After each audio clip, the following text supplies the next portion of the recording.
Hello बच्चों, let's discuss this question. Identify the given figure and select the correct option. A. It is a photosynthetic protist. B. It is a saprophytic protist. C. It is a chemosynthetic bacteria. D. Both A and B. इस question को solve करने का जो पहला की concept है वो है इस डायग्राम को समझना, ये डायग्राम को आइडेंटिफाई करना।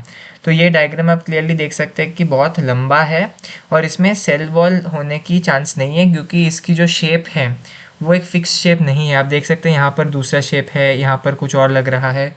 तो ये हमें स्लाइम मोल्ड का डायग्राम दिया गया है।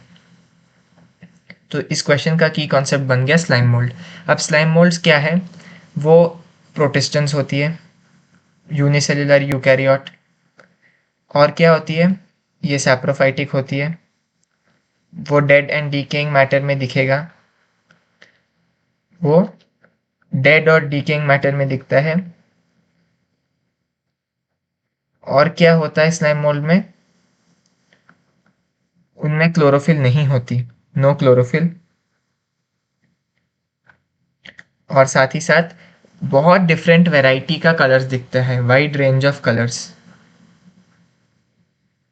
एकदम जनरली पेल कलर के होते हैं, जनरली पेल कलर्स के होते हैं ये। साथ ही साथ यदि हम देखें तो इनमें सेल वॉल नहीं होता, सोमैटिक पार्ट्स में सेल वॉल नहीं होता। सोमैटिक पार्ट्स में इनका नो सेल वॉल होता है। लेकिन इनकी जो स्पोर्स होती है इनमें ट्रू सेल वॉल होता है, और ये एयर करेंट्स द्वारा डिस्पर्स किए जाते हैं, एयर करेंट्स द्वारा डिस्पर्स हो जाते हैं। तो क्वेश्चन में हमें ये आइडेंटिफाई करना था, तो हमने आइडेंटिफाई किया कि ये एक स्लाइम मोल्ड है, एक प्रोटिस्टन है, सैप्रोफाइटिक न्यूट्रिशन दिखाता है, उसमें क्लोरोफिल नहीं होती, ये जनरली पेल कलर्स की होती है।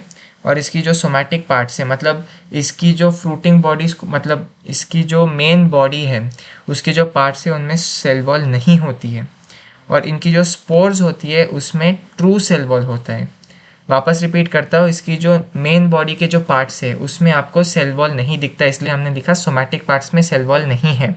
लेकिन इनकी जो स्पोर्स होती है उसमें आपको ट्रू सेल वॉल दिखता है, और इन स्पोर्स को एयर करेंट्स डिस्पर्स करते हैं। तो चलिए हम ऑप्शंस देखते हैं। A. It is a photosynthetic protist, बिल्कुल गलत, सैप्रोफाइटिक प्रोटिस्ट होना चाहिए। और बी ऑप्शन कहता है इट इज़ सैप्रोफाइटिक प्रोटिस्ट, ये ठीक है।